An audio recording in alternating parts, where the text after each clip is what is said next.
So I just got done eating dinner. This is a loaf of bread.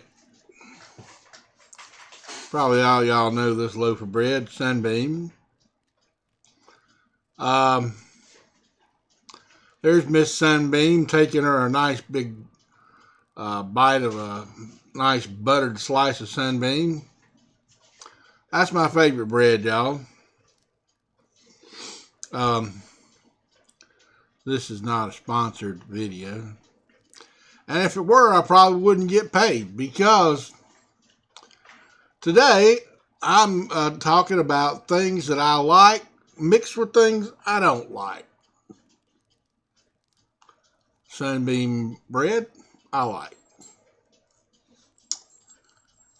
Every year around the holiday season, Miss Sunbeam stops eating her slice of buttered bread and starts praying about it.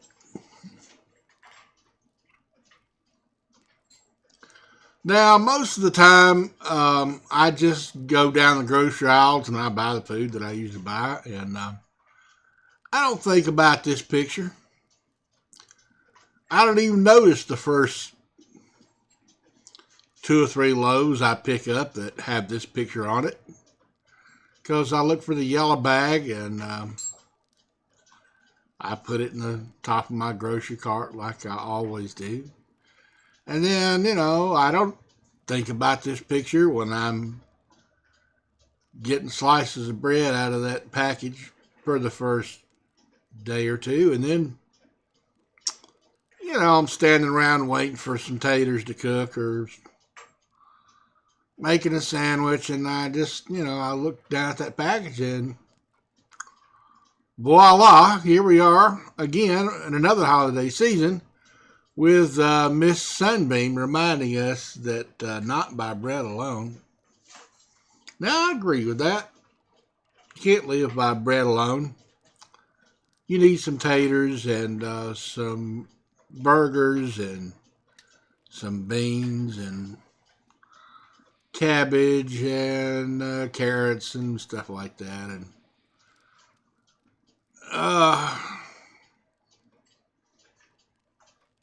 oh, you meant spiritual, what's it? Whatever that means. Yeah, I found out I don't need that. In fact, every time I'm reminded of it, I'm annoyed because I did this for a while when I was young. And I don't think there was anybody at home on the other end of that line. And I rather think it's just ridiculous that I have to look at this picture every holiday season. But I could say, what choice do I have? Pick another bread, right? Problem is, the world is mixed with things that I like and things that I don't like. For instance, there's this thing here. It's a starship. Honestly, I'd rather they didn't call it Starship because I think of the 1701 from Star Trek. Maybe you guys have heard of it. I think of that as a starship. This thing, I don't know if it'll make it to Mars or not. Maybe one of these days.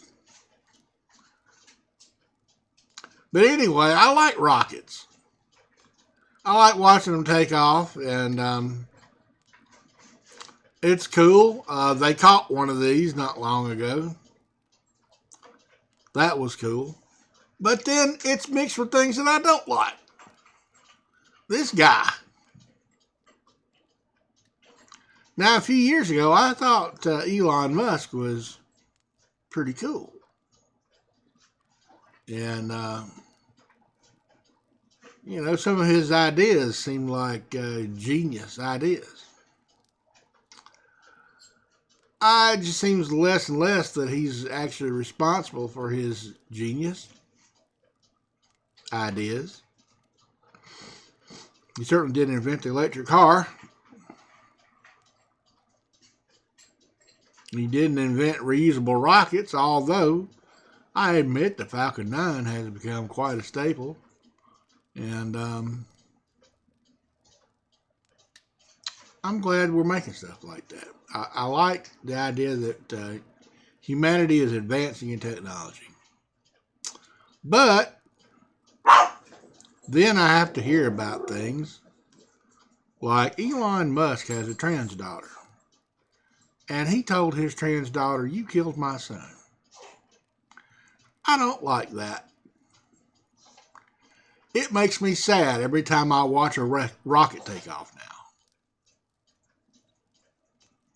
And since Trump started voting for Republicans, makes me sad every time I watch a rocket take off now. And now that Musk is up Trump's ass every damn time you turn around, it makes me sad every time I watch a rocket take off. So, I got Elon Musk and praying bread. I don't like Elon Musk that much anymore because I'm pretty upset that he's up Republicans' ass and he's anti-trans. I've watched a lot of trans content in the last couple of years, y'all. And it makes me sad what society's been doing to trans folks. So I'm bombarded by praying bread and anti-trans folks. How do you live in a world where you have to be bombarded by this sad stuff mixed with cool stuff? I'm probably not going to stop eating Sunbeam bread. But every time I see the praying version on my counter, it makes me sad.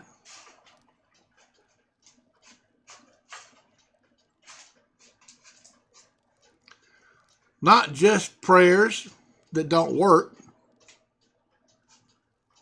but prayers that don't work taught to children.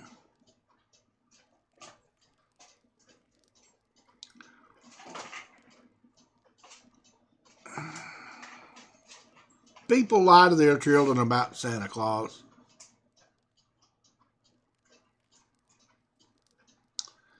Now, I don't know if they're lying to their children about their God because I don't know whether they truly believe in their God or not. But if any of them have decided that God is not real and they're still telling their children that God is real, that is a real disappointment. Instead of telling people what to think, especially when they're growing up, children, I would like for us to be teaching our children how to think critically, how to examine things to decide whether they're true or not, to weigh the evidence. Well, I gathered several points of evidence from childhood all the way through to my 25th year.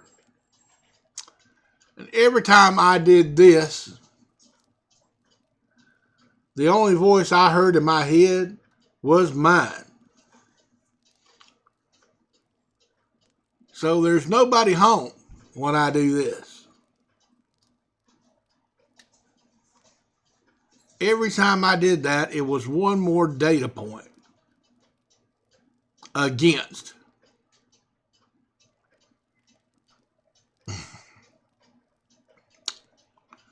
So, since I was 25, and I don't remember the month, we'll just go ahead and call it 34 years since I was 25. I decided I didn't believe in that guy anymore. That was a great relief to me because some people say that nihilism is a bad thing. But I disagree. When you discover that there's no God up there telling you what you have to do and how you're supposed to live your life, essentially for Him, because God doesn't care about you, God only cares about Himself and whether you worship Him or not. It's a great relief to find out that that guy's not there.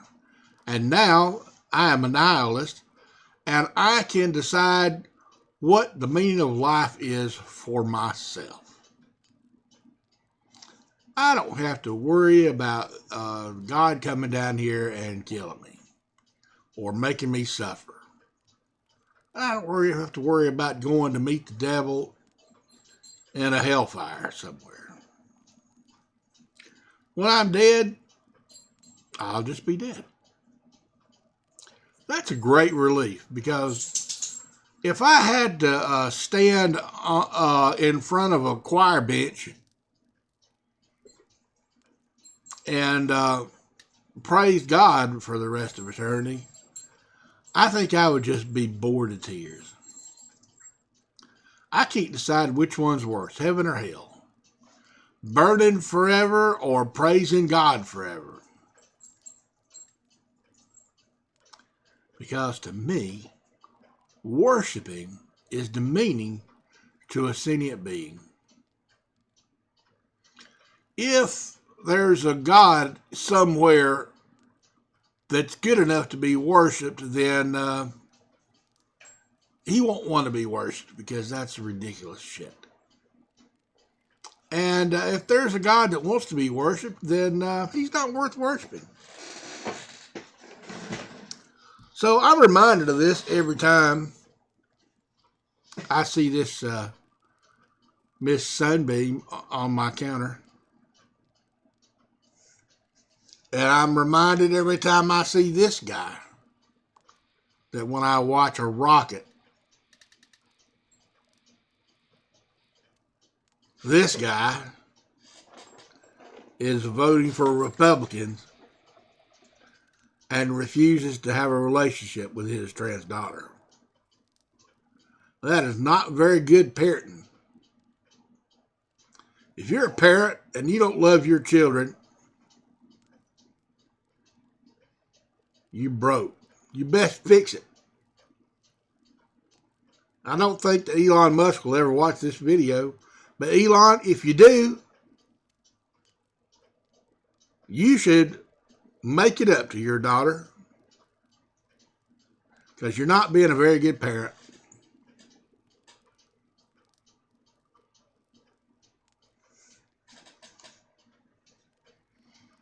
This started from a picture of bread.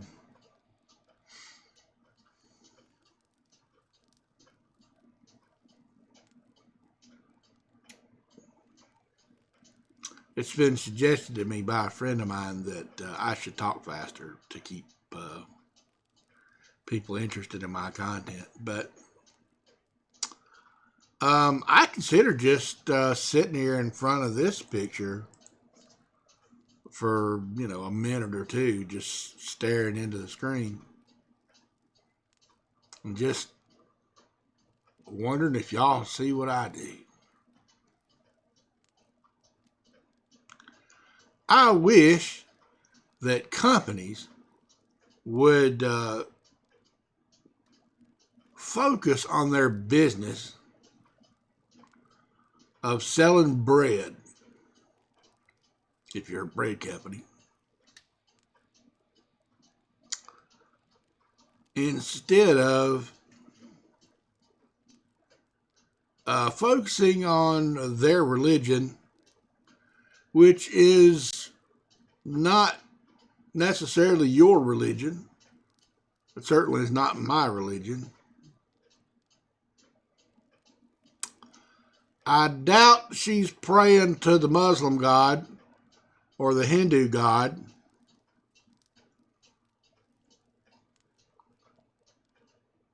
or Zeus or Apollo, I would suspect that she's praying to the Christian God of the Bible.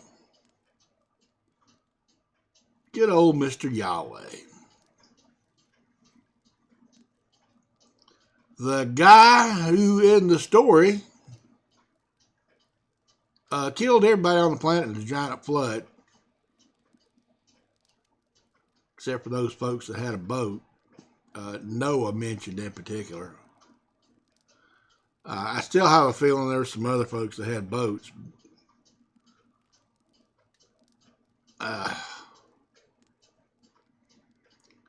That reminds me, I wonder where God put all the bugs during this year or so that the earth was covered with water. I don't think wasps and butterflies would have done too well. Spiders, dragonflies. Oh, I don't know. Maybe some of the flies did okay. For a year, though, nah. Probably not. Even mosquitoes need stagnant fresh water to lay in. So, yeah, I don't think there would be any insects on the planet if there was a worldwide flood. I just, this is a diversion because I should be finishing up my talk about bread and rockets. But I'm just reminded, every time I talk, I just have to be reminded that God killed everybody in a flood, according to the story. Of course, I don't really believe that guy existed, and it's a good thing because if he did exist, he's an evil son of a bitch. So when y'all get y'all Sunbeam bread out of the grocery store and Miss Sunbeam starts praying every holiday season, just remember who she's praying to.